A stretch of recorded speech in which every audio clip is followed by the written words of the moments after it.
ఇక మీదట ప్రభుత్వ ఉద్యోగులు ప్రైవేట్ సంస్థల నుంచి అవార్డులు స్వీకరించాలంటే ముందస్తు అనుమతి తప్పనిసరి చేసింది ప్రభుత్వం. ఈ దిశగా డిఓపిటి మొన్న కొన్ని గైడ్ లైన్స్ రిలీజ్ చేసింది. ఈ ఉత్తర్వుల ప్రకారం ప్రైవేట్ సంస్థలు ఇచ్చే అవార్డులు స్వీకరించే ముందు ప్రభుత్వ ఉద్యోగులు సంబంధిత అధికారుల నుంచి ముందస్తు అనుమతి తీసుకోవాలి. సదరు ఉద్యోగి పనిచేస్తున్న మంత్రిత్వ శాఖ లేదా ఆ విభాగం సెక్రటరీ నుంచి ఈ అనుమతి ముందస్తుగానే తప్పనిసరిగా పొందాలి. ఇన్ఫ్యాక్ట్ చెప్పాలంటే మన CCS rules, code of conduct for civil services rules 1964 ప్రకారం రూల్ 14 ఉంది. ఆ రూల్ ప్రకారం వీళ్ళు ఇటువంటి ఏ ప్రభుత్వ ఉద్యోగి గౌరవార్థం ఏదైనా మీటింగ్ పెడుతున్నా హాజరు కాకూడదన్నమాట. అలా అవుతున్న పక్షంలో ముందే పర్మిషన్ తీసుకోవాలి. అయితే చాలామంది అవార్డులు కానీ పర్మిషన్స్ కానీ లేకుండా చాలా ప్రైవేట్ పనులు చేస్తున్నారని ప్రభుత్వం దృష్టిలోకి వెళ్ళగా ఇలాంటి సూచనలు ఇస్తున్నట్టు అర్థమవుతుంది. ఇక్కడ కొన్ని అంశాలు మనం గమనించాలి. ఈ పర్మిషన్ ముందుగా ఒక ఉద్యోగి ప్రైవేట్ అవార్డు స్వీకరిస్తుంటే పర్మిషన్ ఆ డిపార్ట్మెంట్ సెక్రటరీ నుంచి లేదా ఆ మినిస్ట్రీ నుంచి తీసుకోవాలి. అదే సెక్రటరీ స్థాయి అధికారులు అంటే మనకు సెక్రటరీ లెవెల్ ఆఫీసర్స్ తీసుకోవాలంటే క్యాబినెట్ సెక్రటరీ నుంచి పర్మిషన్ రావాలి. ఆ పర్మిషన్ కూడా ఎక్స్ట్రాడినరీ సర్కమ్స్టెన్సెస్లో, అసాధారణ పరిస్థితిలో ఆ ప్రైవేట్ సంస్థకి ఇంపెక్కబుల్ రికార్డ్, చాలా స్ట్రాంగ్ రికార్డ్, మంచి రికార్డ్ ఉన్న ప్రైవేట్ సంస్థ అయితేనే ఇస్తారనమాట పర్మిషన్. అది కూడా ఎటువంటి మానిటరీ కన్సిడరేషన్ తీసుకోకూడదు. అవార్డులో ప్రైజ్ మనీ, క్యాష్ మనీ ఇట్లాంటివి ఏమీ తీసుకోకూడదు.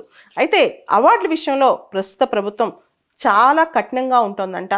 ఇది చాలామంది చెప్తున్నారు కూడా. అయితే కొంతమంది సైంటిస్టులు దీని మీద ఒక అనుమానం కూడా వ్యక్తం చేశారనమాట.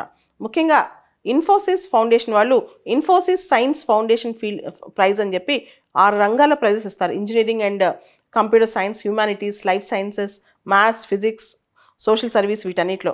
అయితే దీనికి $1,00,000 ప్రైజ్ మనీగా ఇస్తారు. ఇవన్నీ కూడా ఇక నుంచి క్యాన్సిల్ అయినట్టేనా అని చెప్పి చాలామంది క్వశ్చన్ చేస్తున్నారు. సో ఇప్పుడు మనం ఒక్కొక్క దానికి సంబంధించిన డీటెయిల్స్ రేపు అంటే ఎవరైనా అప్లై చేసినప్పుడు వాళ్ళ ఆఫీసర్ పర్మిషన్ ఇస్తారా లేదా సెక్రటరీ లెవెల్ ఆఫీసర్ అప్లై చేసినప్పుడు క్యాబినెట్ సెక్రటరీ పర్మిషన్ ఇస్తారా లేదా ఇది చూసుకోవాలి. ఓవరాల్గా అయితే గవర్నమెంట్లో ఉద్యోగం చేసే వాళ్ళు ఎవరు కూడా ప్రైజ్ మనీ యాక్సెప్ట్ చేయకూడదు. ఇక్కడ నుంచి అవార్డ్స్ తీసుకుంటున్నా పర్మిషన్ తీసుకోవాలి, ప్రైవేట్ అవార్డ్స్.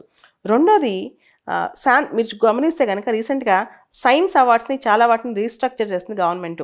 ఇంతకుముందు శాంతి స్వరూప్ భట్నాగర్ అవార్డుకి ప్రైజ్ మనీ ఉండేది. రీసెంట్గా ప్రైజ్ మనీ ఎత్తేసారనమాట. 2023 సెప్టెంబర్లో మొత్తం సైన్స్కి సంబంధించిన అవార్డ్స్ అన్నీ కూడా 4 కేటగిరీస్లో తీసుకొచ్చింది ప్రభుత్వం. దానిలో ఒక కేటగిరీ విజ్ఞాన్ రత్న అనమాట. విజ్ఞాన్ రత్న, విజ్ఞాన్ శ్రీ, విజ్ఞాన్ యువ శాంతి స్వరూప్ భట్నాగర్, విజ్ఞాన్ టీమ్ అవార్డు అనమాట. అయితే శాంతి స్వరూప్ భట్నాగర్కు ఉన్న క్యాష్ ప్రైజ్ కూడా తీసేసింది.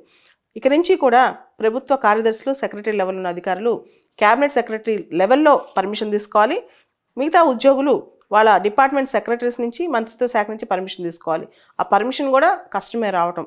అంటే అసాధారణ పరిస్థితిలో ఆ ప్రైవేట్ సంస్థకి, ముఖ్యంగా ప్రైవేట్ సంస్థలు ఇచ్చే అవార్డ్స్కి వీళ్ళు చాలా వల్నరబుల్గా ఉన్నారని కూడా గవర్నమెంట్ గమనిస్తుంది. కాబట్టి ఇటువంటి రూల్స్ రిలీజ్ అయ్యాయి రీసెంట్గా.